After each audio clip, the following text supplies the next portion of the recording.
नमस्कार। आज हम एक बहुत ही दिलचस्प लेख पर बात करने वाले हैं जिसका शीर्षक है ज्ञान की यात्रा, आत्मज्ञान और शांति की ओर।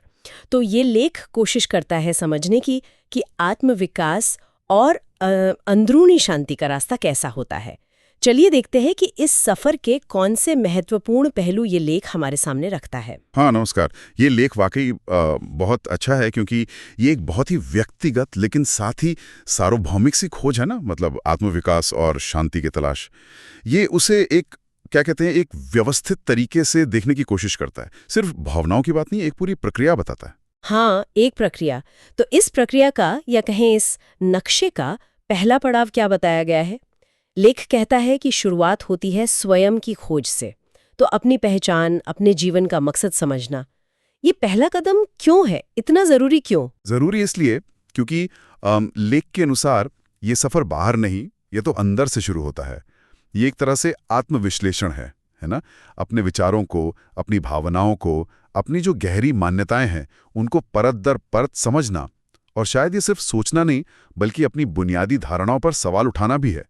मतलब अपने अंदर का जो कंपास है उसे ठीक करना। अंदरूनी कंपास को ठीक करना। ये अच्छी उपमा है।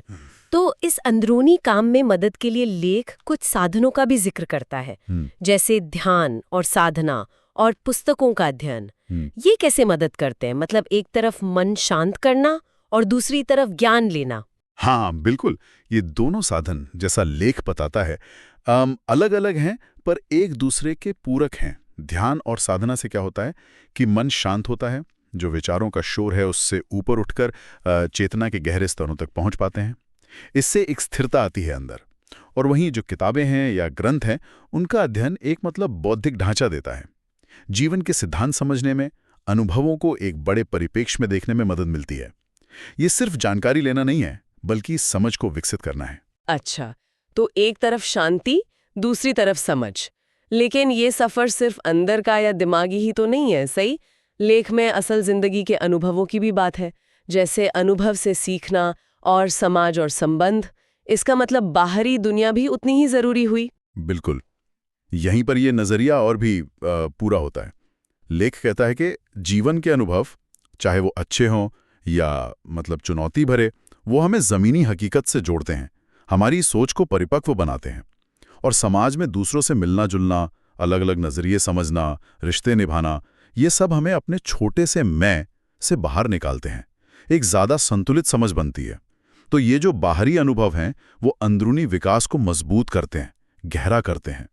ऐसा नहीं कि अंदर शांति है तो दुनिया से कट गए, वो रास्ता नहीं है। समझा। यानी अंदर की शांति और बाहर का जुड़ाव ये साथ साथ चलते हैं। इसके अलावा दो और चीजें हैं, आध्यात्मिकता और सकारात्मकता और आभार। इनका क्या महत्व बताया गया है? देखिए, आध्यात्मिकता को लेख किसी धर्म विशेष से नहीं जोड़ता।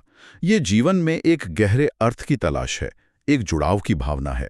वो एहसास कि हम किसी बड़ी चीज का हिस्सा हैं, चाहे वो प्रकृति हो या पूरी मानवता या कोई उच्च शक्ति। ये यात्रा को एक दिशा देता है, एक मकसद देता है। और सकारात्मकता और आभार, ये तो जैसे गाड़ी का ईंधन है, मुश्किल वक्त में भी आगे बढ़ने की ताकत देते हैं और सही नजरिया बनाए रखने में मदद करते हैं। और हाँ, लेख ये भी कहता है कि इसमें समय लगता है, धैर्य चाहिए। ये कोई फटाफट होने वाली चीज नहीं है। तो कुल मिलाकर देखें तो ये ज्ञान की यात्रा काफी बहुआयामी है। इसमें अपने अंदर झांकना भी है, ध्यान जैसे साधन भी है, किताबों से सीखना भी है, जीवन के अनुभव भी हैं, लोगों से जुड़ना भी है, और एक सही नजरिया जैसे आध्यात्मिकता और सकारात्मकता। ये सब मिलकर एक पूरा रास्ता बनाते हैं आत्मजागरूकता और शांति का। हाँ, सही कहा।